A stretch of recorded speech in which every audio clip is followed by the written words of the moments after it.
Hello, and thanks for tuning in to what is now the 6th episode of Season 3 of Raising the Roof. Where on earth has this season gone? I'm Nick Atkin, and you're listening to the podcast that brings together business leaders as well as industry experts to unpick the hot topics in housing but also beyond. And I have to say, today we are talking about what is one of my most favourite subjects, most misunderstood topics, and is the hot property of the discussion world, artificial intelligence. And who better to help us make sense of this than one of the UK's leaders in AI, Dr. Guy Marshall. For those who don't know the name, Guy is a Cambridge mathematician turned researcher, technology and scaling advisor. He works as Chief Technology Officer and Director at PorthouseDean, which is a leading structural engineering firm based in Manchester, or for those of you from Yorkshire, it's what's known as the wrong side of the Pennines. But Guy is the only person I've ever met who has a PhD in artificial intelligence.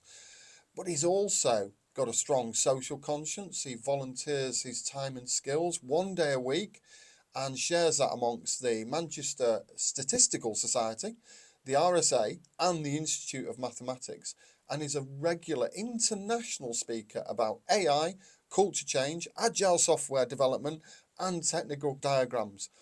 And I'll tell you what, blimey, that is one impressive CV. It beats just being the chief exec of a housing association. So, Guy, welcome to Raising the Roof, and what I believe is your first podcast. Yeah, that's right, Nick. Yeah, it's very exciting. Thanks for having me. No problem at all. We are absolutely over the moon to have you, because I've got a confession to make. When I first saw your presentation and your perspective on where AI is and where it's heading, I geeked out big style. I came back to Yorkshire Housing. I was like an excitable Tigger bouncing around saying, I've seen this guy, I've heard these messages about AI, and blimey, there is a big changing world out there. So I immediately thought, I need to get you on our podcast. So genuinely, a massive thanks for taking the time out to join me today. As I mentioned before, you've got a super impressive CV. Your LinkedIn profile and your bio also made me giggle, because your bio includes a phrase, I love maths and lean agile. Also chickens. Yep. So tell me about your love of chickens just to start. Right, okay, so we got the big topics first, eh, Nick? Yeah, Right? absolutely. Yeah, we know how to get the audience hooked here. So chickens, I think, so we have dog people, and and we I'm have, a dog person. you're a dog person, we yeah. have cat people. Salvador Dali, he had an anteater, I think, right? Oh, wow, I never knew that. There you go. I like chickens. Chickens lay eggs, they can be affectionate. It's great. Yeah, so more chickens for pets. More chickens for pets. So how many chickens? So we used to keep chickens. Right. We had 3 chickens and a fox got them. Oh dear. Yeah. Oh So dear. don't have chickens in Manchester. Right. I have to say, obviously, you've got a really strong background in what was one of my weakest subjects at school, which is maths. So, was it maths that first got you interested in AI? So maths is about using numbers to understand the world, and so that's the kind of thing that threads through into AI later on. So I started out as a mathematician and was using technology, so like IT jobs, and then that sort of morphed into this new use of maths / data that is AI.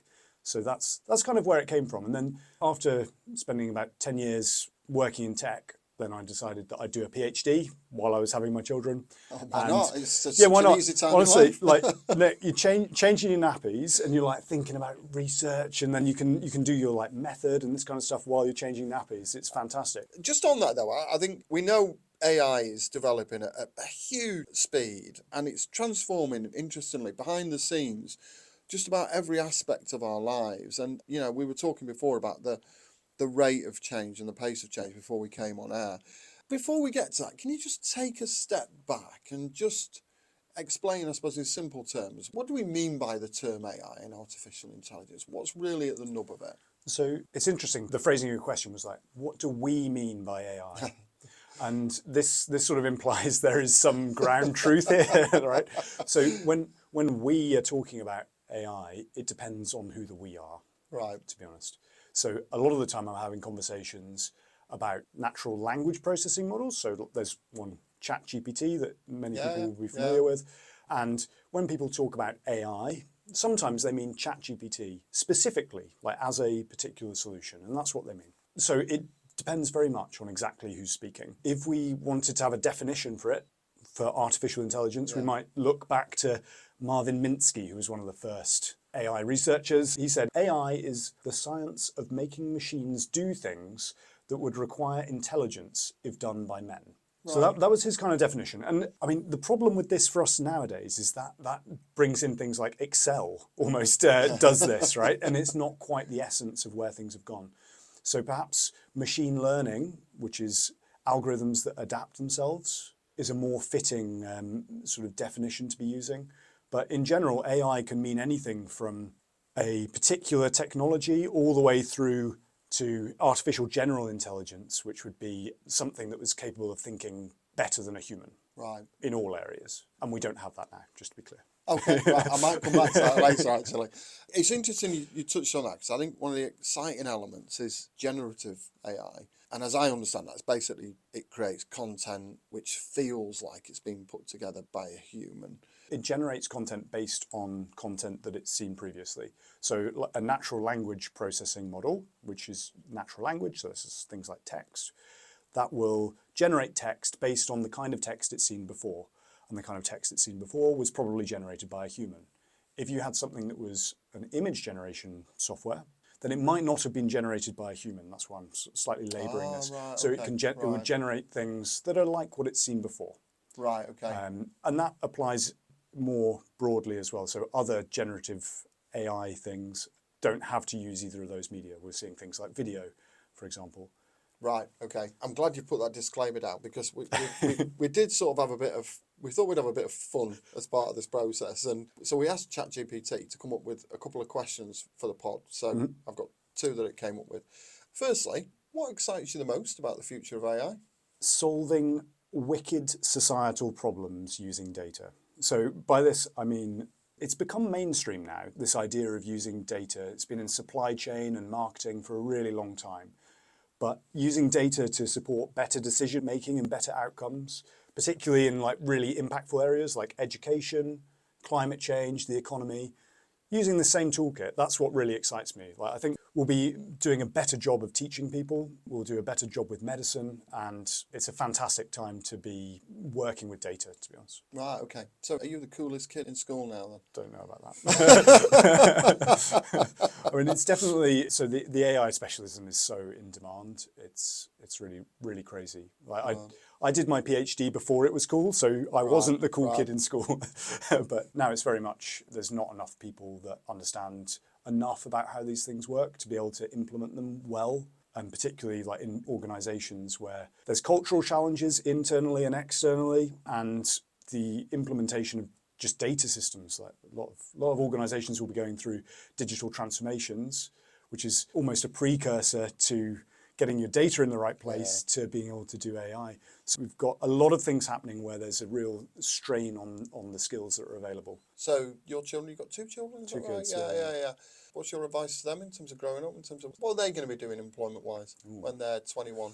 So my kids are 3 and 5, as you know, Nick. Yeah. So they're sort of just going into school. And I think, so we're looking at them coming into the workforce in like 10, 15 years time, right? Yeah. So in that 10, 15 year horizon, so the key thing really is having redeployable skills. The pace of change is so high, as we were discussing, and that you need to be able to re-equip yourself very, very efficiently.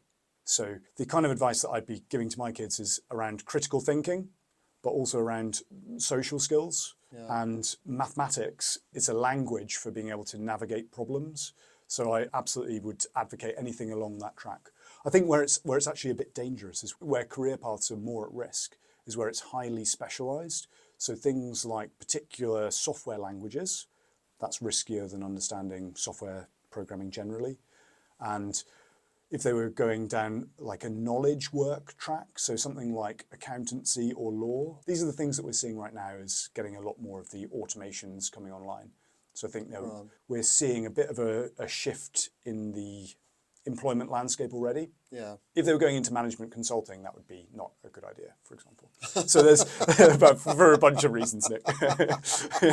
Let's not go there. I want to keep my listeners. So so you wouldn't be encouraging them to be a management consultant, a lawyer, or an accountant. But, Yeah, so that sort of thing is where you've got a vast amount of historical data. Yeah. And you've got a big size of prize associated with the automation of it. Yeah. And we have the toolkit right now, so we have the technical toolkit to be able to automate vast swathes of that. So there are economists that specialize in how the workforce will be rebalancing. So like Daniel Susskind is one of my favorites. So he's out of Oxford, and he writes very well about this sort of need for change, and even around how we approach things like growth. So it's more like the macroeconomic stuff as well. So there's a lot of shift happening, and that shift, by my guesses, will happen in the next 10 to 15 years. Right. Okay. You mentioned one of your favourites, so I need to go back to our ChatGPT question. Oh, sorry. Our second question. So the second ChatGPT question was, what's the most impressive AI application that you've seen? So I absolutely love AlphaFold, which is from Google DeepMind. So this is a protein folding model. So Wow. so it's very, very specific, and you think, oh, Guy, why are you telling me about protein folding? So this, you put in the protein that you want, and it will tell you the 3D structure of that protein. And this is really important for lots of medical applications to be able to predict. Right. And each one or two of these would be an entire PhD to model this. So you'd have to do an experiment to look at the actual shape of it. Yep. And now these essentially done. So AlphaFold has done these. So there's thousands of these protein folding. And this is leading to lots of medical applications. So you can even get DNA in there as well, which is a protein. And you can then see how different things will interact with it. So the impact here for medicine is absolutely huge. It's one of these ones where it's not only a neat technical solution, and they've made the earlier versions open source, but it's a great outcome for society. So I really, really like that. Excellent. Protein folding, it's origami for protein. I suppose. Another one that I really like is, it's a computer vision one from Imperial. So at the end of last year, they released a paper about it's a mammogram scan. So you look at breast cancers, and computer vision has been statistically better than humans, clinicians, at identifying breast cancers for quite some time. But this outperforms clinicians very well. And the neat thing they've done is that the clinician will go through the entire process as normal. And then right at the end, if the algorithm, if the AI thinks that there is potential for a tumour there, then it will flag up to the clinician to bring them back in for another visit. Right, okay. And I think that's a really neat way of doing it, where the human is still central in that process, but yet you still get that good outcome of identifying those potential people that might have breast cancer. Yeah, a bit of a safety net really for the clinician to try and remove that human error ratio. Right, okay. Yep, got that. Two great examples.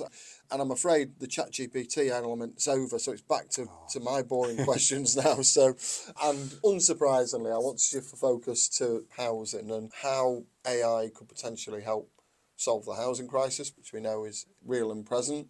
I know you've done some work in different housing organisations in the sector, so you've had a toe in the water. But why do you think the housing sector's been slow to embrace, the huge potential that you've started to give us a flavour of that? Why has it been so slow to embrace the potential that AI has to offer on this? So it's multifaceted. So I agree with you that the housing sector has been slow to adopt. Right. It's not alone. So actually, wider in construction, AI adoption has been fairly slow, particularly in residential construction. So housing associations right now, lots of them have just finished or are still kind of doing a digital transformation. AI is quite a long way off the table. Almost every housing association that I've spoken to, which is quite a lot, they've got problems with their data. Right. And they will be hiring people to do these data cleanse activities in order to report the data that's required to report to the regulator.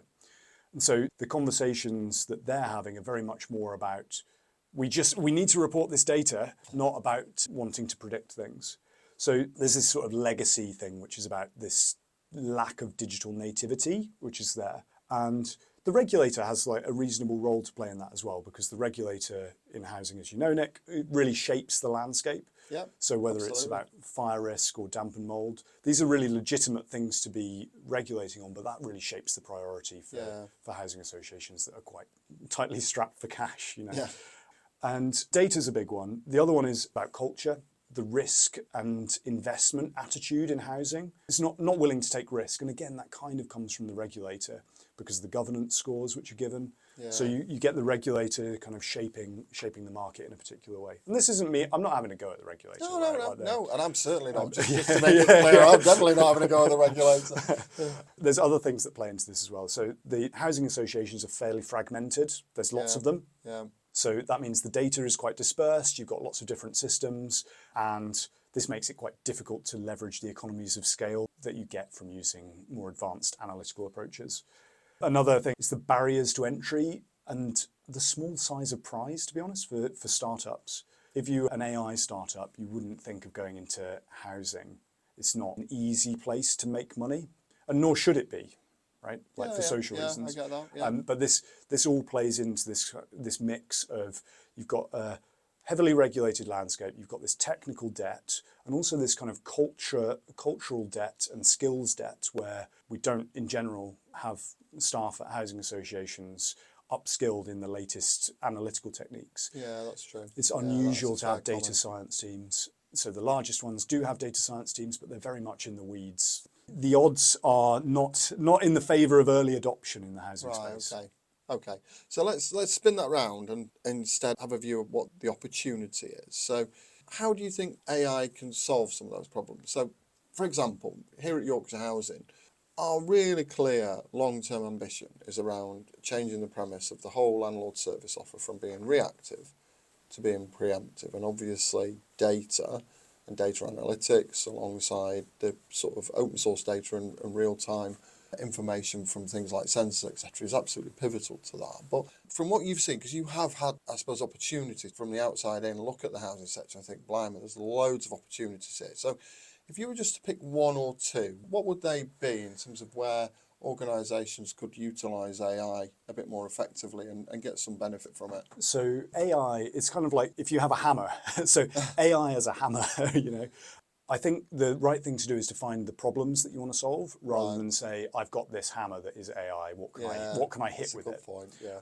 The kind of opportunities that I see are particularly around better customer support, things like automated translation for tenants, automated policy prompting for staff so that they know the kind of policies quicker, automated triage so that then staff know which ones are more severe and more urgent to address. And the primary reason that I'm saying that, Nick, is because that's where a lot of the staff sit, is in the call centre. And so there's a big size of prize there in terms of providing a better service. And because natural language models are prevalent, this kind of lends itself quite well. I don't actually think that is the best place for all of this. It's going to be about joining the data together and being able to do things that are really important and not necessarily incentivized right now, but things like predicting damp and mold. So we can be much more in front of that. Repairs cost so much to housing associations. It's very, very expensive going around doing repairs. And tenants don't want to have a broken boiler, right? They don't want that. And the organisation would like to be able to fix that. And by using more advanced analytical techniques, which require having your data in order, to be able to predictively do maintenance, as has been done for many years in things like aircraft engines. There's lots of sensors monitoring these things. There's no technical barrier to doing similar things at housing associations. Yeah, you certainly don't want your aircraft engine failing, do you, halfway across the Atlantic? No, exactly, right. Never a good feeling, is it, really? And on the subject of mistakes and how things can go wrong, what's the biggest single mistake companies make when looking at how they deploy AI? I'm thinking not just housing sector, I'm thinking more widely. And also, on the positive side, is anybody who's doing it well at the moment that we could learn from? Yep. So single biggest mistake is specifically ChatGPT. It's implement ChatGPT, and there's not really there's certainly no strategy.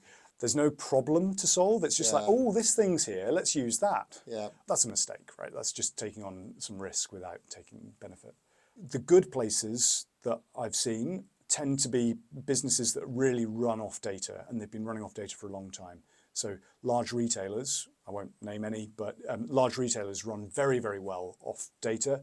And there's several organizations, again, won't name, but they will only use AI or machine learning approaches at the point where it's not viable to use something else. So they will require a demonstration of value that it's better than using something that is explainable, like a regression model or whatever. Right, So, okay. and that's really nice. I like it where an organization is saying it's almost AI as a last resort, because simpler approaches, it's Occam's razor, the simplest approach is the best one normally. So I think that's good. Yeah. Avoid using AI where you can get the value in doing it some other way. Yeah, I suppose it's going back to the radiographer example on breast cancer, isn't it? In terms of it's the safety net at the end of the process. Yeah, and that gives the value, even if that picks up only a couple of percent of cases, Yeah. then that's a couple of percent of people that are not going to get so advanced in breast cancer. Yeah, absolutely. Just more widely, how do you see AI changing the job market, particularly in say the next 5 to 10 years? Where do you see that going? Sure. I mean, I'll defer to experts on this one. So like the International Labour Organization and the IMF have put together some research. So I'll just play that back to you, Nick. So 40% of working hours will be impacted. So 40% of all working hours. Right. And the IMF say, as AI reshapes the labour market, workers will likely adapt to shifting demands, with outcomes varying by education and age. And they've got this whole thing in their report about how older people tend in technological disruption to be less willing to adapt, and people of higher education levels are more willing to adapt. So you've got a big splits in how society will adapt to this changing landscape. But the landscape is changing. And we've talked about management consultings. There's been big tech layoffs, and some of that is about AI. Yeah. McKinsey have been refocusing their entire business on AI. So they're a large management consultancy, as you know.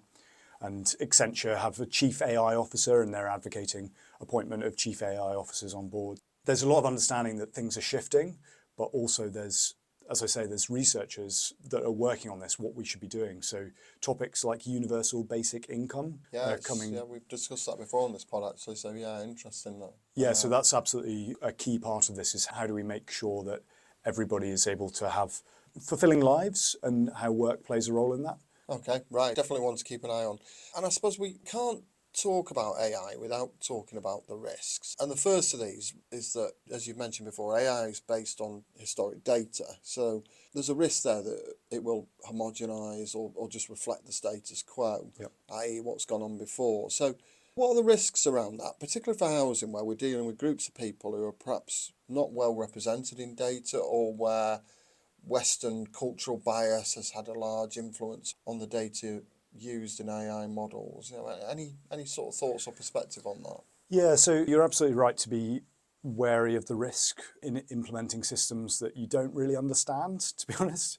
So in terms of machine learning approaches, it depends on exactly how the model is trained and exactly which model you're using. So some are explainable models where you know exactly why it's making particular choices.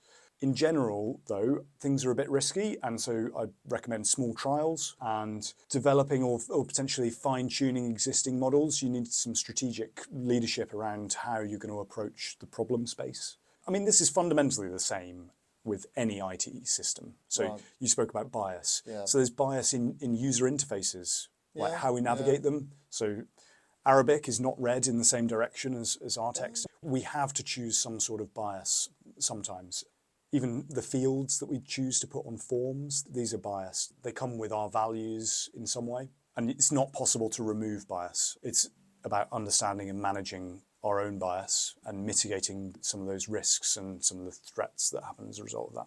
How you can kind of go about de-risking that whilst getting some of the opportunities from it is by joining data together. So like banding together with other housing associations, for example, sharing learnings together. So you said, oh, we tried doing this and it worked well. Yeah. So organizations like Hacked and like Place Shapers, these are really well placed to help facilitate some of these conversations so that the sector can learn together.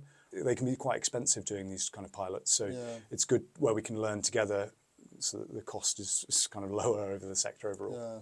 It's interesting you talked about bias there, because earlier on in this season we've had both Advita and also Quajo on, both of whom were talking about the risks of conscious or unconscious bias within the housing sector and how humans, so it's not just an AI thing, it's about actually how humans as well interact as well. And we know that stat about, recruitment, that, people have made a decision about a candidate within sort of the first 15 seconds of them walking into the room, all that sort of stuff. So let me sort of shift to the second risk, which is power. We know that AI is powerful, but it also requires a huge amount of energy to power the computing ability. So we've got these huge sheds that are full of this huge computing power, all of which uses considerable amounts of energy. So particularly for an organisation like, say, for example, Yorkshire Housing, where we've got a really strong push on reducing our carbon footprint, how can we square off the use of AI alongside our commitments to be a low carbon business? Yep, and it's a good question to raise. I think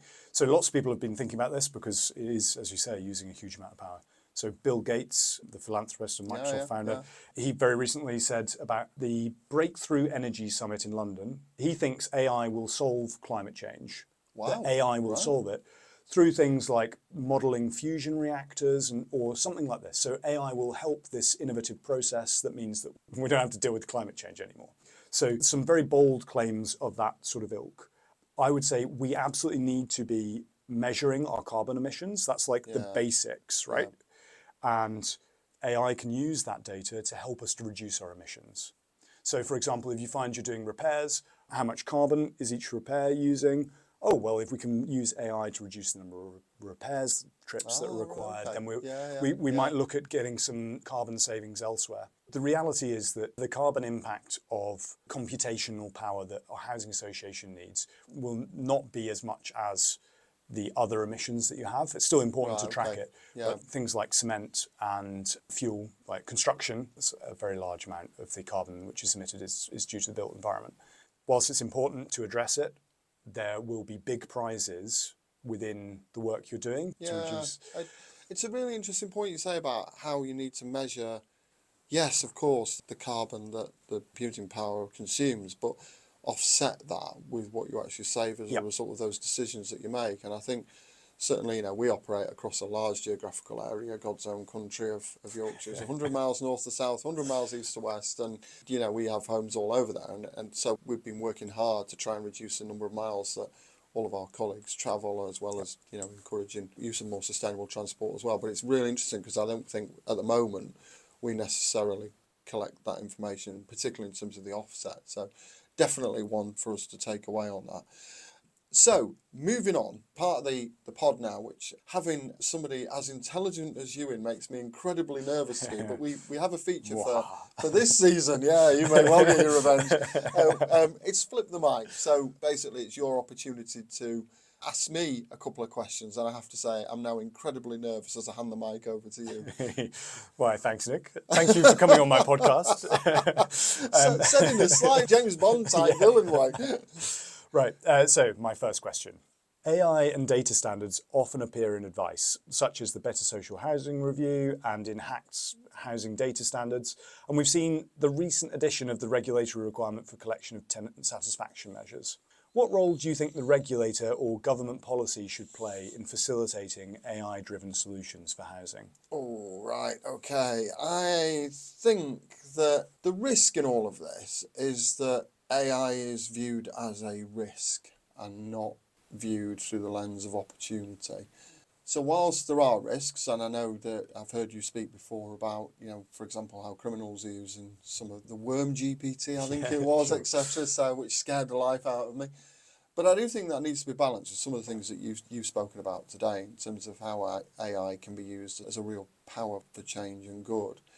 So I think that there are, of course, things that we need to have in place to ensure that we're protecting the data and the rights of our customers and colleagues, as well as also protecting the data that we, pump into things like ChatGPT, because people need to remember that that information is then used as a basis for future sort of calculations.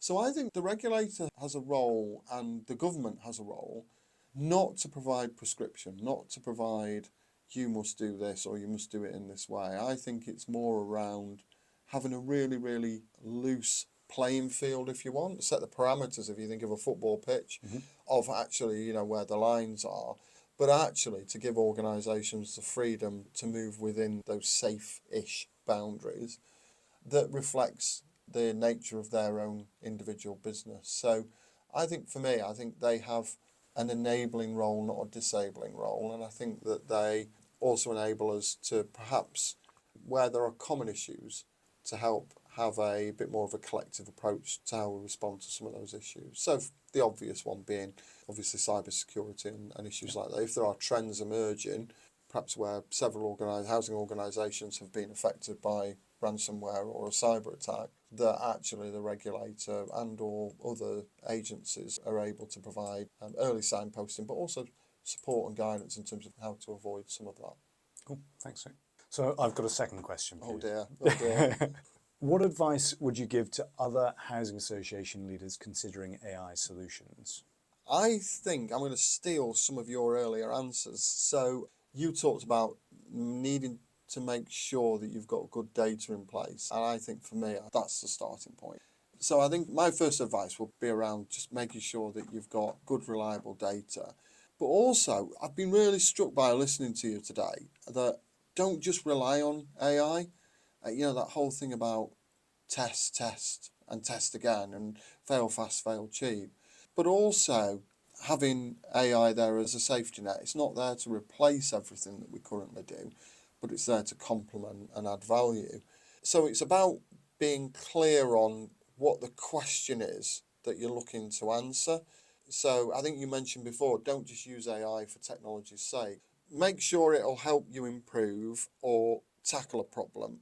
And most importantly of all, link it back to the customer. And I think sometimes that's what can maybe get lost in some of this debate, is the fact that at the end of the day, Yorkshire Housing, like every other housing association, is providing services to customers who rely on us, in terms of a safe, secure and affordable home.